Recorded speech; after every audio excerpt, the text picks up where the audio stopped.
ओम गण गणपतये नमः। नमस्कार मित्रों, बहुत बहुत स्वागत है आपका मेरे YouTube चैनल एस्ट्रो पंडित जी पे।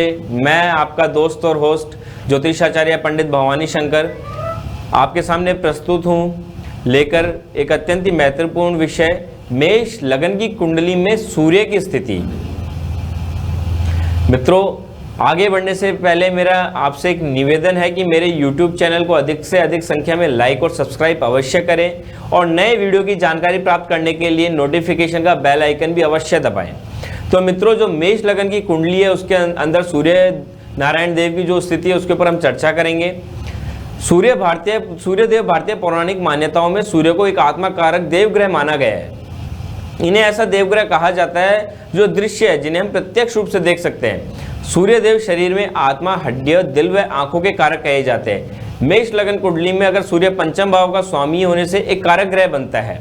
ऐसी स्थिति में सूर्य जिस भाव में आएगा और जिस भाव को देखेगा उन भावों से संबंधित फलों को सकारात्मक तरीके से प्रभावित करेगा और उनमें बढ़ोतरी भी अवश्य होगी।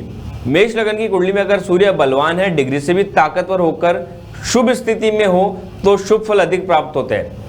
इस लग्न कुंडली में सूर्य डिग्री में ताकतवर ना हो तो इनके शुभ फलों में कमी आती है। यहाँ मैं आपको बताना चाहूंगा कि कुंडली के छठे, 8वें और 12 भावों में जाने से योग कारक ग्रह भी अपना शुभत्व लगभग खो देते हैं और अशुभ परिणाम देने के लिए बाध्य हो जाते हैं। केवल विपरीत राजयोग की स्थिति में ही छठा, 8वां और 12 भावों में स्थित ग्रह शुभ फल प्रदान करने की स्थिति में आते हैं। इस लग्न कुंडली में सूर्य पंचम भाव का स्वामी है। ऐसे में यहाँ विपरीत राजयोग का निर्माण होता ही नहीं है और सूर्य छठे, 8वें, 12वें भाव में स्थित होने पर अशुभ फल प्रदान करते हैं। अन्य ग्रहों की भांति सूर्य की भी नीच राशिस्थ में होने पर भी अधिकतर फल अशुभ ही प्राप्त होते हैं। कोई भी निर्णय लेने से पूर्व सूर्य का बलाबल देखना ना भूले।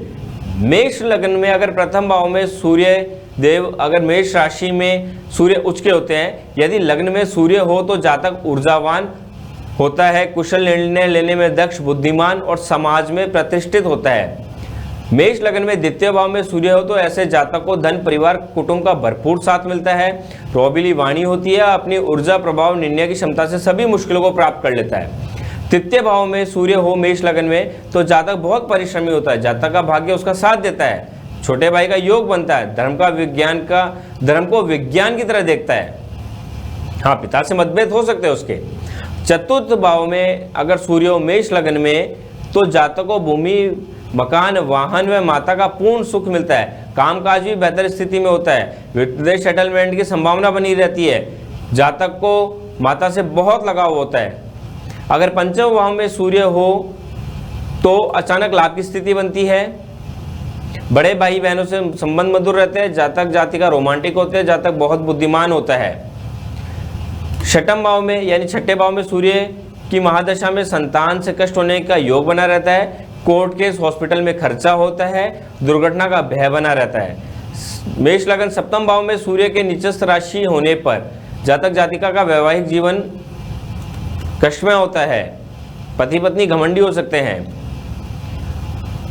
और व्यवसाय साझेदारों से लाभ मिलता है। अष्टम भाव में जहां सूर्य के अष्टम भाव में स्थित होने की वजह से जातक के काम में रुकावट आती है, सूर्य की महादशा में टेंशन बनी रहती है, बुद्धि साथ नहीं देती। मेष लगन नवम भाव में सूर्य जातक हो तो संतान युक्त, उत्तम संतान युक्त, आस्तिक व पितृभक्त होता है, विदेश यात्रा भी करता है। दशम भाव में सूर्य हो तो भूमि, मकान, वाहन वह माता का पूर्ण सुख मिलता है। ऐसा जातक समाज में प्रतिष्ठित होता है, सरकारी नौकरी का योग बनता है। यदि सरकारी नौकरी हो तो सूर्य की महादशा में पदोन्नति की संभावना भी रहती है और कामकाज बहुत अच्छा चलता है। मेष लगन एकादश भाव यानी 11वें भाव में सूर्य जहाँ स्थित हो तो बड़े भाई बहनों का स्नेह बना रहता है, पुत्र प्राप्ति का योग रहता है, सूर्य की महादशा में अचानक धन लाभ की संभावना बनी रहती है। अगर सूर्य मेष लगन में 12वें भाव में हो तो पेट संबंधित रोग होने की समस्या रहती है, मन परेशान रहता है, कोर्ट केस, हॉस्पिटल में खर्चा होता है और दुर्घटना का भय बना रहता है। मित्रों, आज के इस वीडियो में सिर्फ इतना ही। मिलता हूं मैं आपसे अगले वीडियो में। प्लीज़ मेरे चैनल को लाइक और सब्सक्राइब अवश्य करिएगा। जय सीताराम हनुमान।